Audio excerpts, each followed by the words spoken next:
Etapu, Assalamu alaikum, Namaste, Haru Nefer. May Buddha bless you. This is Qesankh Haru with another exciting video for you. In this video, we're going to talk about how to become wealthy, the Ma'at principle. All right, so let's get right into this. But before I do, I want you to hit the like button on this video. If this is your first time to my channel, welcome. Hit the subscribe button to get notifications on when I go live and when I upload recorded videos.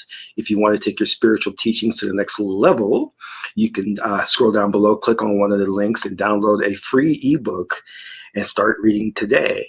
Also, if you want to go a bit further, you can become a Patreon supporter for as little as $1, $5 or $20 per month. It's up to you. You can cancel at any time, and you will get exclusive access to instructional videos on the esoteric, on the spiritual, videos that will teach you how to meditate, how to breathe properly. You'll learn about the 666 breath, which is the animal spirit. You will learn more about hypnosis, how to curb overeating and negative habits, how to summon spirits for your protection, how to contact the ancestors, and how to do divination, oracle readings. And if you are an Asir level supporter, your oracle readings are free. So become a Patreon supporter today. Lastly, share this video with family and friends so we can get the revolution started. So, Haru Nefer, I got an announcement. I'm a little bit in my, this is me in my tech clothes. You know, I'm doing my conference, my Zoom calls, I should say. I didn't sleep at all last night. So my 6-figure PM program is going wonderful. The students are awesome in the program. You know, you see some of them that are very quiet and you think, oh, this person's not going to make it through the program. And they turn out to be probably one of the smarter people there, you know, so you never know. But the students are doing excellent. I'm proud of them. And I wanted to talk a little bit about that program because it's a program that's really addressing what I call the racial wealth gap in America, meaning that whites make more money than black people do, and whites are overrepresented in tech, and blacks are underrepresented, or African American, or ADOS, however you want to call it. So what I'm trying to do is with this program is to train them to be digital project managers and producers. Now, what is that? That's where you have a team and you build a website, you build a banner campaign, you build a social media campaign, and you have a lot of fun doing it. And it's a way to be the boss and also have a little bit more autonomy in your life, but and also make a 6-figure income, starting 6-figure income. And that's, it goes up from there. You know what I mean? That's just a starting. And that's not uncommon because it's a very lucrative field. What I mean by that is not many people know about it, and they need people. Not many people are trained in it. That's why I've started this kind of training academy called the Raw Force Academy, and it's a tech academy. Now, here's the announcement. Here's what I want to do. In the next year or two, I want to build a Silicon Valley here in Las Vegas for those who are interested in learning digital producing and also starting their own startup companies. So I have a virtual company. So what is a virtual company? It means that I have employees and that we, you know, my company builds websites. We do all kinds of really cool stuff. And every Sunday is payroll. I pay them weekly. And my employees are located everywhere. Some are in Russia. A lot of them here in the United States. Some are in India. Some of the best are in India. They drive me crazy because they send things for me to review at 3 in the morning. So this week I've been working as a producer on the project, and I got no sleep last night because I had to put together what we call a process deck, and it was 20 pages. So I had to go through it and complete it to have it ready, and it's still not ready. It'll probably be ready by Tuesday. I'm a little late on it, but that's okay. So it's actually 2 decks I have to put together. I'm working with a young woman in Russia, and she's helping me put the deck together with a bit of animation and really nice graphics and all that. So a process deck is I'm trying to teach this company about process and how to adhere to process, best practices, you know? So as a producer, that's your job. That's what you do, and you get paid well for it. I remember I had a friend, he's a crazy friend, he was in film. And when I would complain about certain things, he'd go, well, that's why you get paid the big bucks. And I was like, yeah, I guess so. But it's a field that I absolutely, positively love to death. I love it. You know, I was talking with a woman today from a company, and she was like, you know, what do you do in your off time? I say, I do this in my off time. That's how much I love it. I'm building websites, I'm doing stuff, and then I have the spirituality stuff that I'm into, so it's a lot of different things. I'm a Ma'at incarnation objective. I'm a Ma'at clan. So that means I'm expansive, Jupiterian energy. I'm expansive, I'm multitasking. That's what it means. You know what I mean? And you have to balance that Ma'at with Sebek or Anubis, because Ma'at is the big picture, Sebek is the details. A lot of Ma'at people don't see details, and that's a bad thing. You got to pay attention to those details, especially in contracts. And I have a good lawyer who always points things out to me sometimes that I miss. And I'm like, oh, okay, he's an awesome attorney. He also deals with civil rights. There was a time in my career where I went, well, I shouldn't mention that. Maybe I shouldn't talk about that. Okay, scratch that. I'm not going to get into that. But anyway, let's just say I was helping people win their cases against major corporations. Okay, I was instrumental in helping them. Anyway, I digress. So I'm going to build this Silicon Valley, or whatever you want to call it, here in Las Vegas. Perfect place to do it. Inexpensive overhead for rent and everything. And it will allow individuals to come here to learn different things. You can learn programming, you can learn how to be a producer, you can learn how to start your own startup.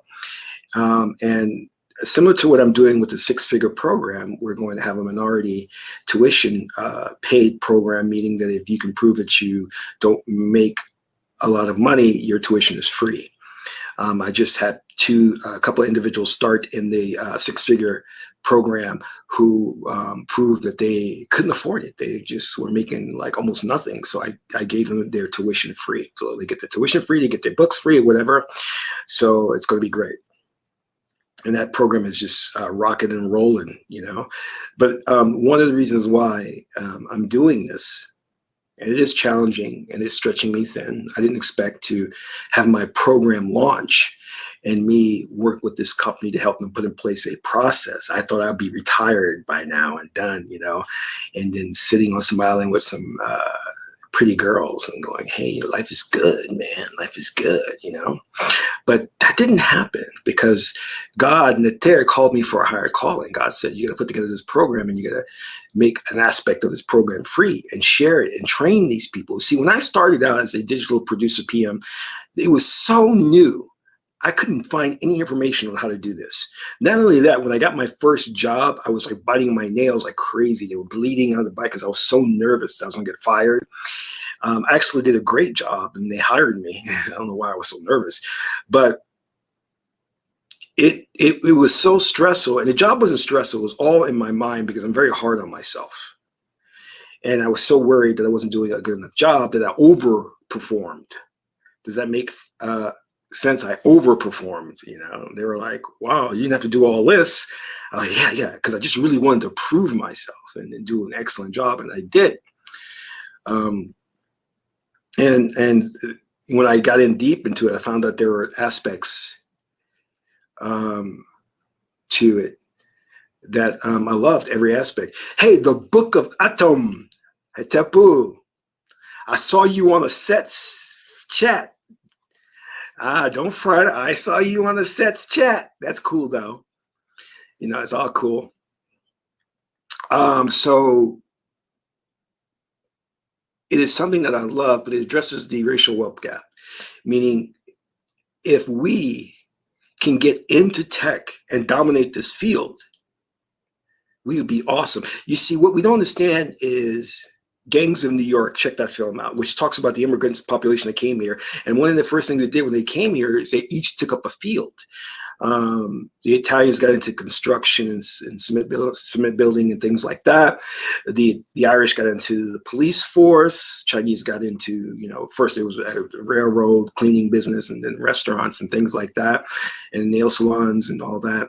And so what you will notice about these groups, and of course, Black people got into music, is that once they got into these industries, they dominated them, took over them, monopolized them, and shut them off from any other group coming in. You try to get into construction and you're not Italian, there's going to be a big, big problem. You know what I mean? And I actually had a run-in with them. It was not very good, you know. It was when we were building a new office for a company, and he literally walked in. And this is the weirdest story. I'm sitting in my office on Madison Avenue in New York. He walks into my office. He puts, and also they deal with sanitation, by the way. He puts the contract on my desk. And I look at the contract. He says, "We deal with waste management." I said, "Oh yeah, we have a contract with this company." He goes, "No, you don't have a contract with this company, us." I said, "Really?" He goes, "Just sign it," he said. And it wasn't as he was saying, "Just sign it." It was the way he did it. And I knew exactly what was going to be the consequences if I didn't sign that. And I was like, okay. So I quickly signed it. And he left, called up HR, and I'm like, "You won't believe what just happened." And they were like, "It's okay. We can, it's all right for us to deal with them. It's okay." I'm like, "Okay, but you do know that that's the mob, right?" I was like, "You do know that I'm here in this office by myself," you know? It was just so funny because he was like, "No, you're going to be doing waste management with us now." And I was like, "Wow." Anyway, I digress. But that's really you have to understand the reality of life. Groups get into industries and they take it over. They just take it over. You know what I mean? We all know what, you know, like different industries. Like there's a good book. It's called How the Jews Invented Hollywood. I think it's called. Yeah. I read that book 10 times. It is so phenomenal. And not only did it talk about how the poor Jewish immigrants came in and built Hollywood, but it really talked about how they really sacrificed and struggled to build Hollywood. And I identified with that story. And I said, I want to build a company and be just like them. You know, this is like, you know, the Zucker brothers, Adolf Zucker and Warner Brothers. And, you know, like, so it was an amazing book, amazing story. They should make a movie out of it.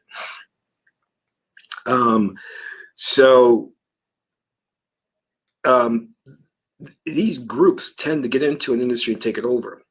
We are at that period right now. We are at that period right now.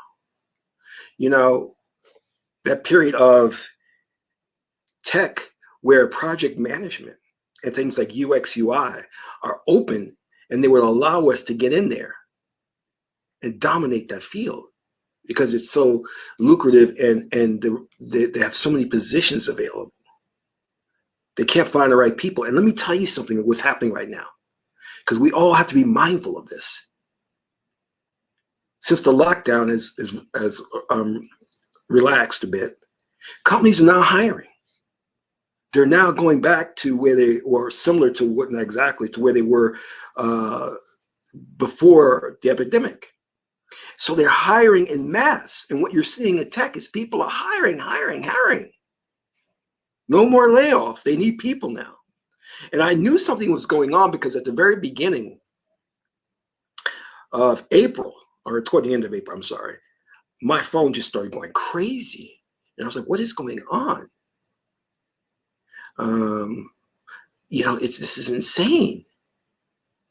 And I knew that there was a shakeup in the industry. Something's going on where, hey, these project managers, producers and UX and UI people were in demand. And you could state your hours. You could work remotely. You could state your salary requirements. You know, so the time is right. The time is right. See, one of the issues that we have with the music industry is that we don't own it. We're slaves to that system. All the other groups that I mentioned own and dominate their fields. You know, the Italians own and dominate construction. You must understand that. We don't own and dominate anything. And tech is where it's at because it doesn't require you to work in an office. You can work virtually. I'm going to Hawaii. I am going. And I'm going to sit on that beach. I'm going to have my computer and I'm going to do my work and then shut that laptop down and then enjoy the sun, enjoy Ra or Atum. Actually, Atum.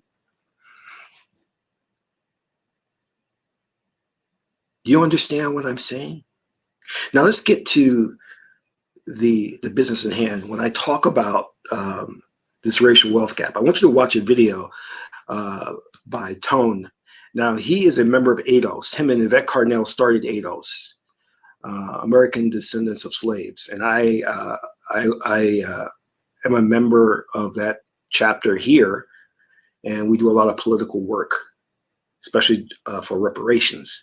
But one of the things that we talk about is the racial wealth gap. So let's take a look at that real quick about, because I know people are like, what is the racial wealth gap? Let's take a look at it, all right?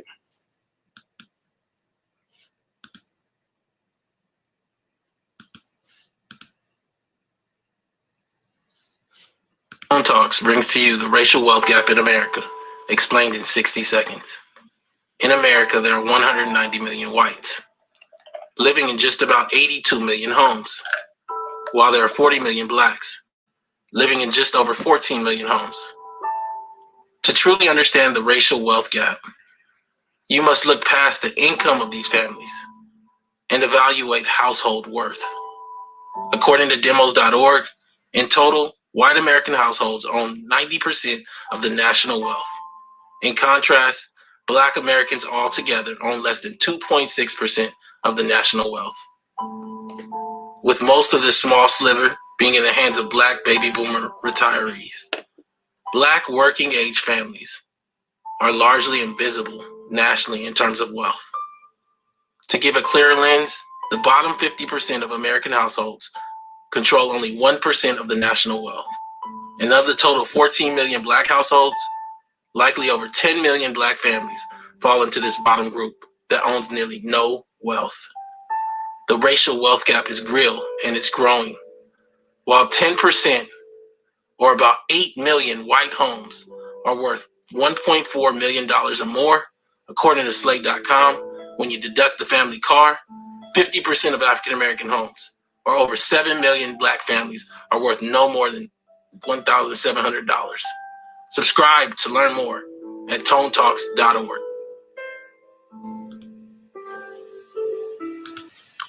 That is just disgusting when you think about the fact that ADOS, African American, Foundational Black Americans, built this country, and now they're not allowed to partake in the richness of this country, the wealth of this country, and continually the discussion of reparations is sidelined. And this is one of the reasons why they try to do this whole campaign against Trump. You must understand. Now, I'm not for Trump, but this is one of the reasons why they attack Trump, vilified him in the media to push you toward a liberal agenda with Biden, because Trump said, let's sit down and discuss reparations.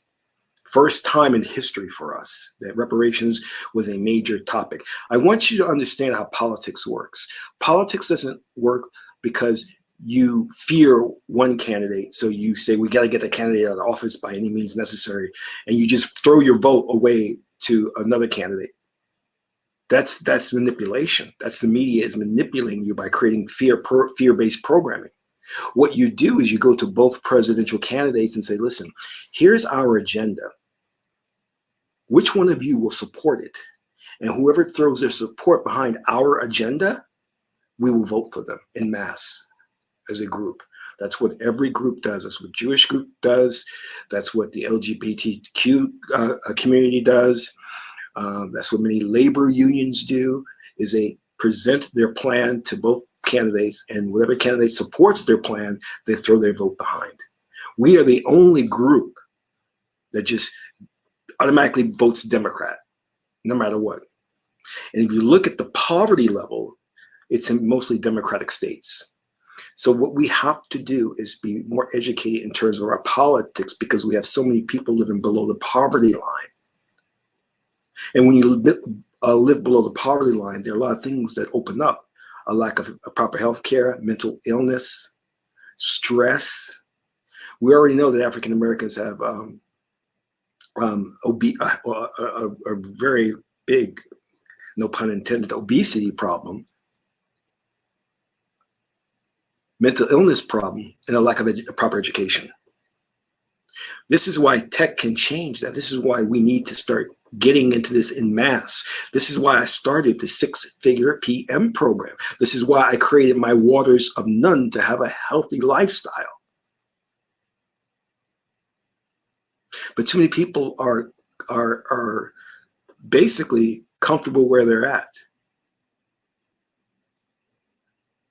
They become complacent. They don't want to go for more. So how do you become wealthy? Well, I'm going to admit something.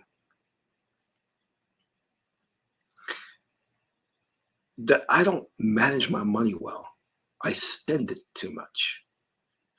I see a young brother trying to wash car windows. I give him money. I may buy food and then give it to a hobo on the street. I may overtip people that I know are not appreciated and don't make enough money. But that's ma'at. That's giving, seeking nothing in return.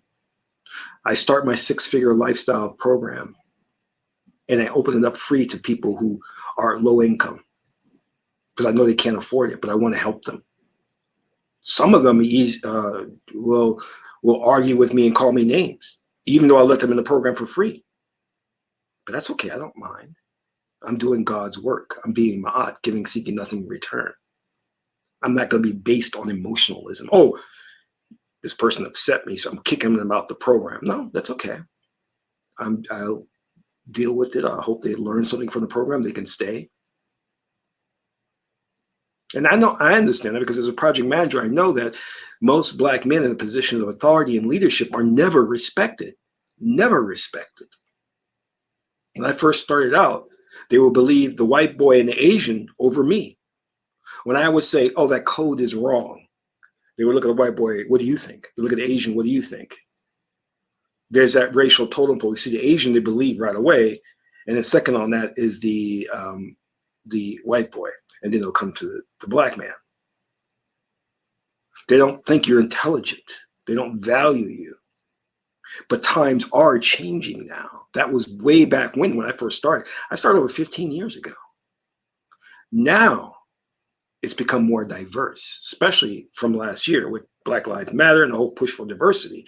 Now, every time you turn on the damn TV, you see a Black woman married to a white man. And I'm so disgusted by seeing that. It's a manipulation tactic. But these advertising agencies are doing it. They're doing it because they're taking orders from the ruling elite, the Illuminati. They're trying to water down the race because they know they're losing. They're losing genetically. You understand?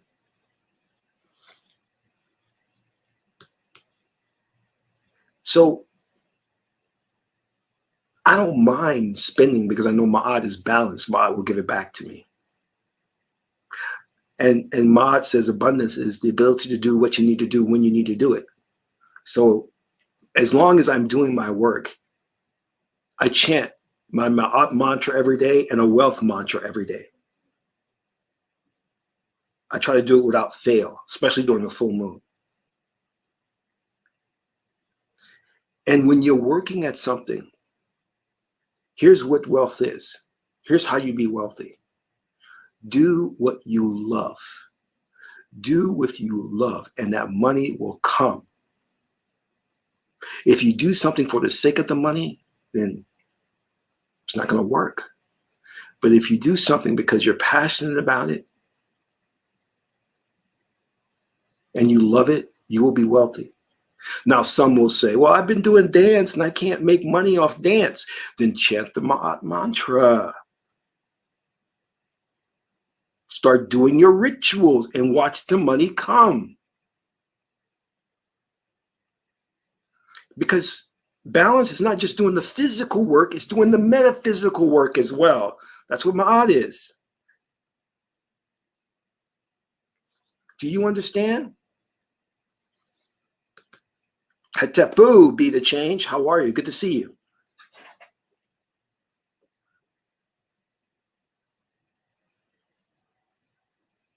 Balance. Don't just do the physical work and not the metaphysical work. There are books that contain thousands of mantras. Open them up and find the mantra to make money and dance. It's there. You have a core vibrational frequency. And jumping into a field where your frequency doesn't match is a recipe for disaster. I used to tell actors that when I was coaching them all the time. So we go to the oracles, we go to God, find out the mantra that you're supposed to be working with. I found out recently I wanted to do better in my relationship. So I thought, I'm going to work with the Hedaru mantra. The oracle said, no, you got too much Hedaru already. You're too flirtatious. You need more Haru mantra. So here's the, Haru energy. So here's the Haru mantra you need to work with. That's how you do it. And when you do what you love, you're building that Kundalini energy, that sexual energy within you. And when you have the visualization of you getting into the alpha state,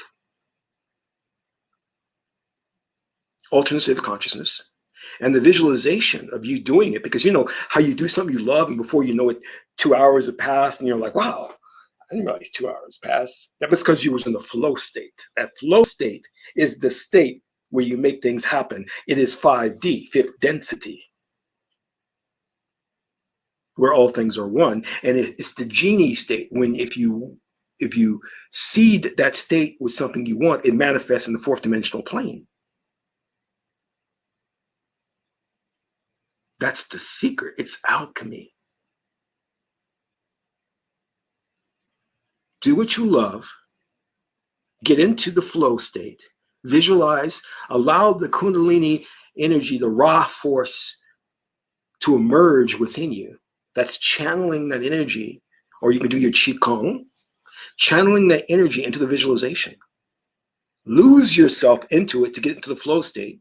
Lose yourself into that alternate state of consciousness, the flow state. And before you know it, money starts coming your way. You don't have to chant the affirmation, I attract money, I'm a money magnet. You don't have to do that. Just chant your mantra. The mantra is the vibrational frequency that will attract the wealth. You feel me? And if you don't know what field pays the most or where you should go, come to me. We do a reading to see if you're right for the 6-figure PM program and get into that program. Most of the positions start at 100,000 and go up. A lot of career advancement, a lot of ways to go. And it's a very creative field. You don't have to wear a suit and tie to work. They allow you to be creative. They allow you to surf the internet because that's part of your job. It doesn't oppress you in a corporate sense. You know what I mean? Because I was in the corporation and it was stifling. It was stifling. Thank you, Seker Nefertera. I mean, I would go to work and just dread it because I had to wear my tie, the suit. I remember one time I went and I didn't like have proper suit pants, and they were upset about that. You know, well, you know, everything's in laundry. You know, they didn't want to hear that.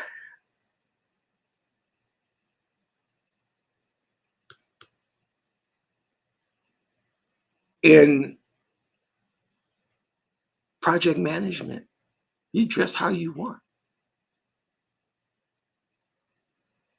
You're very relaxed. We have paintball fights sometimes. We skateboard around, play pool. They have pool table. They have video games. We play video games. You're meant to enjoy life, not to work for some corporation that doesn't appreciate you. If you have the Haru spirit within you, the leadership spirit, then you belong in the six-figure program. And let me tell you something, a six-figure lifestyle changes you. It changes you.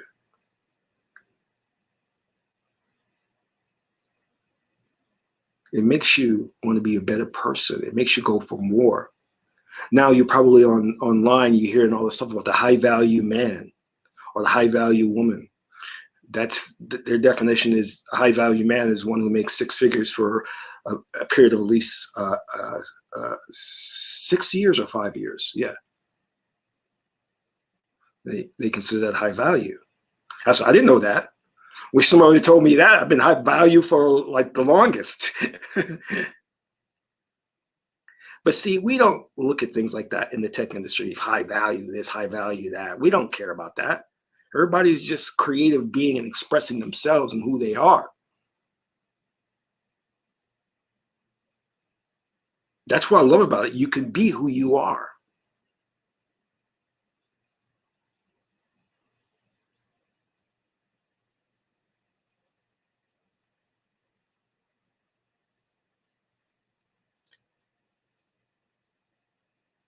Don't be afraid to take that step. If you don't want to get into the six-figure program, that's fine. But do something that's going to pay you more than what you're getting now. I don't care what you make. Go for more. Gordon Gekko, Wall Street, said greed is good. In some cases, he was right. Because too many of us are just complacent. We're okay with our lot in life. It's wrong. It's wrong. I asked a friend when I got into recruiting, so what is your advice? The guy was brilliant, savant. He says, you get into that recruiting firm and you take it over. You learn everything you can and you take it over till in 3 years, you own that company.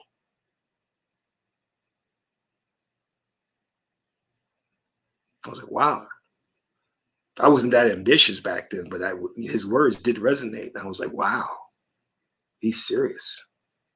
That's what we got to be serious. In that book, How the Jews Invented Hollywood, they created something from nothing, from the ground up. Hollywood is now a global giant based on a few immigrants coming to this country. People talk about black people fighting each other. Well, Jews fought each other. You had your Orthodox Jews, and then those who were in Hollywood, they were wanted to be more modern, fit in with the Gentiles, and you know.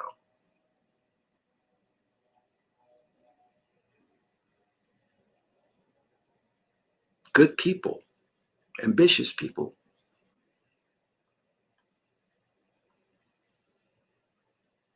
Follow their example. Follow their example. Find your calling and make it happen. And then when you make it happen, and when Ma'at blesses you, give back. And watch, you'll never be in a state of lack. Ma'at will always have your back. Ma'at will always be there. Ma'at and Heteru, because Heteru is fortune. She's good fortune.